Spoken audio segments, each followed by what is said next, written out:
শনিদেব কেন ভিখারির রূপ নিলেন? বণিক ধনঞ্জয় কেন শনিদেবকে ভাগো এখান থেকে বলে দূর দূর করে তাড়িয়ে দিলেন?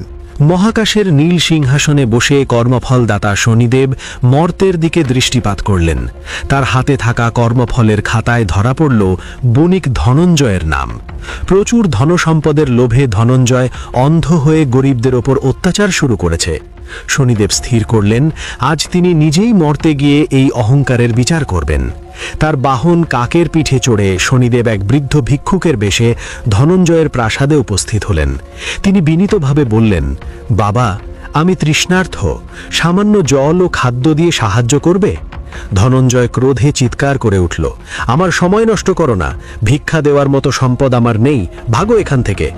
বৃদ্ধরূপী শনিদেব শান্ত স্বরে বললেন, মনে রেখো বণিক, সময় ও ভাগ্য কারোর চিরস্থায়ী নয়। সূর্যাস্তের আগেই তুমি তোমার কর্মের ফল পাবে। কয়েক মুহূর্ত পরেই খবর এলো বণিকের বাণিজ্য তরী মাঝ সমুদ্রে ডুবে গেছে এবং গুদামে আগুন লেগে সব সম্পদ ছাই হয়ে গিয়েছে।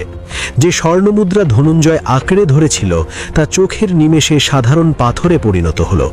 সর্বস্ব হারিয়ে বণিক যখন রাস্তায় বসে হাহাকার করছিল, তখন সেই বৃদ্ধ ভিক্ষুক আবার সামনে এসে দাঁড়ালেন। এবার বৃদ্ধের শরীর থেকে নীল জ্যোতি বিচ্ছুরিত হতে লাগল এবং শনিদেব স্বরূপে প্রকট হলেন। ভয়ে ও ভক্তিতে ধনঞ্জয় তার চরণে লুটিয়ে পড়ে ক্ষমা চাইল। তখন শনিদেব গম্ভীর কণ্ঠে বললেন, হে মানব, অহংকারী পতনের মূল কারণ। আমি কাউকে বিনা কারণে দণ্ড দিই না, আমি কেবল মানুষের নিজের করা কর্মের বিচার করি। তুমি যখন ক্ষুধার্তকে ফিরিয়ে দিয়েছিলে, তখন তুমি আসলে তোমার পুণ্যকেই বিসর্জন দিয়েছিলে। মনে রেখো, সৎকর্ম এবং নম্রতাই জীবনের শ্রেষ্ঠ সম্পদ। আজ থেকে পরোপকার ও সত্যের পথে চলো, তবেই আমার কৃপা তোমার ওপর সর্বদা থাকবে।